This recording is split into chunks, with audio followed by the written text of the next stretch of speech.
2024 तक आज़ाद कश्मीर भी मकबूजा कश्मीर खुदा न खास्ता जिस तरह ये भारत दावा कर रहा है ये बना लेंगे, और वो ये समझते हैं कि ये काम भी नरेंद्र मोदी के हाथों हो। मैं आपको ये कह रहा हूं कि आप अगर जंग की तैयारी नहीं करेंगे, आप अगर भारत को कश्मीर के अंदर नहीं फंसाएंगे, तो वो जंग लेकर मुजफ्फराबाद और रावलपिंडी में आ जाएगा। ये तो एक आम पाकिस्तानी भी मानने पे मजबूर होगा कि भारत पाकिस्तान से एक फैसला कुन जंग करना चाहता है, भारत अखंड भारत बनाना चाहता है।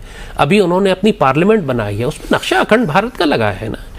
अब वो खुल के बात कर रहे हैं कि हम पाकिस्तान ऑक्यूपाइड कश्मीर पर कब्जा करेंगे, हम दरियाए सिंध तक आएंगे, हम सिंधु तक आएंगे, इंडस रिवर।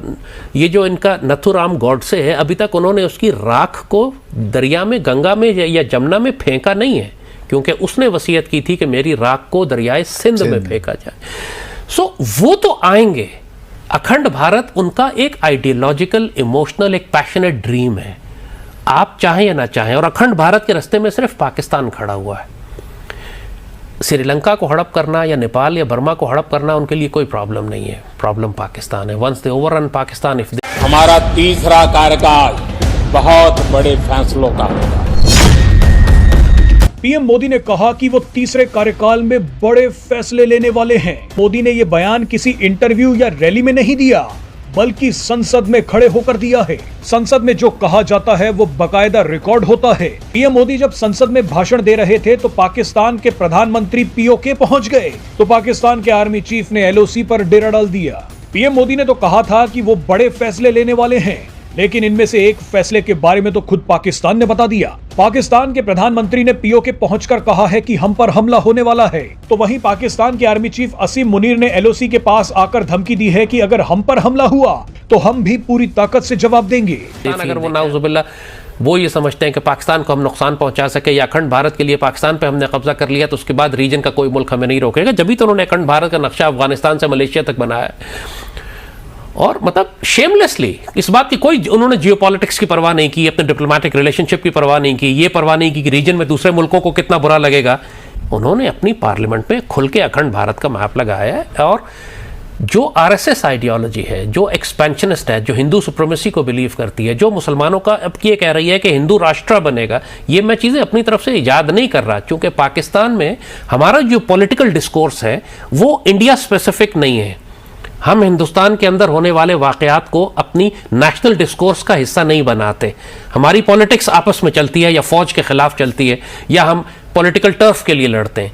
इंडिया में पॉलिटिक्स हमेशा पाकिस्तान के खिलाफ होती है। वो इलेक्शन जीतते हैं पाकिस्तान के खिलाफ नैरेटिव पे या कश्मीर के खिलाफ नैरेटिव पे। जय हिंद दोस्तों 5 अगस्त 2019 में कश्मीर से धारा 370 हटने के बाद से पाकिस्तानी मीडिया में एक चर्चा पाकिस्तानी ऑक्युपाइड कश्मीर को लेकर चल रही है। पाकिस्तानी मीडिया और लाल टोपी को 2024 के इलेक्शनों का डर सता रहा है, क्योंकि अब मोदी सरकार का अगला टारगेट पीओके लेने को लेकर है।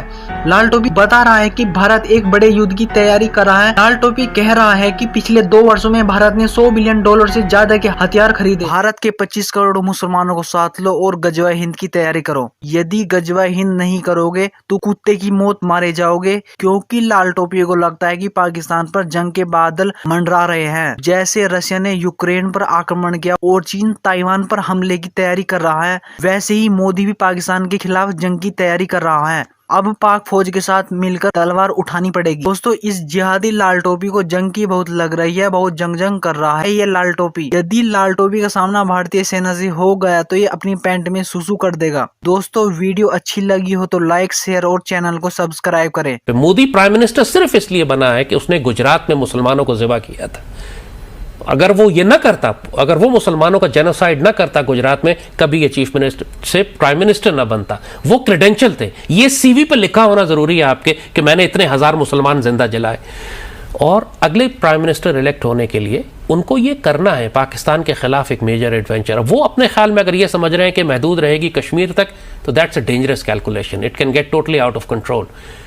आप उस जंग को जंग कहें या गजवा हिंद कहें, वी कॉल इट गजवा Hind, we call it the final decisive war with India। Hindu भी इस जंग को मानते हैं, उनके अपने स्क्रिप्चर्स में लिखा हुआ है कि एक जंग हमारी होगी पाकिस्तान के साथ। पाकिस्तान तो 1947 में बना, ये कैसे? वही बात कि पाकिस्तान तो 1947 में बना, लेकिन हदीस शरीफ में 1400 साल पहले कैसे लिखा था कि मुसलमानों की एक फौज भारत पे आखिरी दौर में भारत पे करेगी। अफगानिस्तान से भी हो सकती थी, अगेन हो सकती थी, लेकिन अल्लाह ने न्यूक्लियर पावर आपको बनाया है। पिछले 50-70 साल से भारत के साथ हालत जंग में कौन सी कौम है? हमें अफगानिस्तान तो नहीं, अफगानिस्तान तो उनका एलाय रहा है पिछले 70 साल। ये तो तालिबान आए खाली की, जो आप कह सकते हैं कि ज़्यादा अफगानिस्तान इंडियंस के डायरेक्ट एलाइज नहीं है, लेकिन पाकिस्तान बनने के वक्त से लेकर आज तक Afghanistan has been an ally of the Indians. हमेशा हमारी पुश से इंडियंस वहाँ से हमें तकलीफ पहुँचाते रहे, चाहे पख्तूनिस्तान हो या TTP हो या BLA हो। और हमको अल्लाह ने एक इंडस्ट्रियल पावर बनने के लिए नहीं बनाया था, अल्लाह ने हमको इसलिए बनाया था कि हमने गज़वा हिंद लड़ना है। गज़वा हिंद कैसे आप लड़ेंगे? मतलब मैं जो हज़रत सल्लल्लाहु अलैहि वसल्लम ने जो पेशन गोई की उस पर तो कोई बहस नहीं हो जी, हम कैसे लड़ेंगे वो सवाल है। असल मेरा क्वेश्चन ये है कि पाकिस्तान में जो इस वक्त हालात हैं, लोगों के खाने के मसाइल, इन्फ्लेशन आप देखिए, अंदरूनी एतबार से हम खल्फिशार का शिकार, एटम बम तो हमने बना लिया ठीक है, लेकिन बाकी अब्दुल बासित भाई, कम से कम हम पाकिस्तानियों को इस बात में शक नहीं करना चाहिए। अभी हमारे हमसाए में अफगानिस्तान था जिस पर 40 साल के अंदर 2 सुपर पावर्स ने कब्जा किया। पहले रशियंस सोवियत्स आए, उसके बाद अमेरिकन आए। लेटेस्ट हिस्ट्री में, दुनिया के पिछले कई 100 साल की तारीख में कभी ऐसा नहीं हुआ कि एक मुल्क पे 50 साल के अरसे में 2 सुपर पावर्स ने कब्जा किया हो और दोनों शिकस्त खा के निकल गई। अफगान तालिबान या मुजाहिदीन के पास क्या था? बात यह है कि दीज वॉर्स, ठीक है, अफगानिस्तान तो आप ये चाहते हैं कि पाकिस्तान भी उसी लेवल तक पहुंचे? अफगानिस्तान ऑक्यूपाई हुआ, दोनों मरतबा हुआ, लेकिन it's the resilience of the people, it is the, ये जो जज्बे जिहाद और शौक़ शहादत था उस कौम का, और ये कि हम सरेंडर नहीं करेंगे और हम गुलामी कबूल नहीं करेंगे और हम ऑक्यूपाइज को निकालेंगे बाहर। बेशक दुनिया में मदद की लोगों ने उनकी, लेकिन कम से कम ये जो अमेरिकन वॉर थी, अभी सोवियत वॉर में तो मदद की दुनिया ने उनकी, अमेरिकन वॉर में तो किसी ने मदद नहीं की। तालिबान ने जो भी कुर्बानियाँ और शहादतें दी हैं वो अपने अल्लाह के फजल से। वाकई ये समझते हैं कि पाकिस्तानियों में इतनी रेजिलियंस रह गई है? मुझे उसमें कोई शुबा नहीं है जी। पाकिस्तानी कौम, हम डेकेडेंस में चले गए हैं, हम आपस में नाइत्तफाक़ी का शिकार हैं, लेकिन यही मैदान जंग, यही वो आग और खून की भट्टी है जो हमको कुंदन बनाएगी। हमें अब एक जंग की ज़रूरत है एक्चुअली, बहैसियत एक कौम। वो कुर्बानियाँ जो हमारे बड़ों ने पाकिस्तान बनाते हुए दी थी, अब हमें वही कुर्बानियाँ पाकिस्तान को बचाने के लिए भी देंगे, इसलिए कि we are taking Pakistan for granted. हमारी ये जनरेशन जो है पाकिस्तान को सिर्फ फॉर ग्रांटेड लेती है। बाप दादा की कुर्बानियाँ थी, हमें क्या मिला, हमें इस पाकिस्तान ने क्या दिया।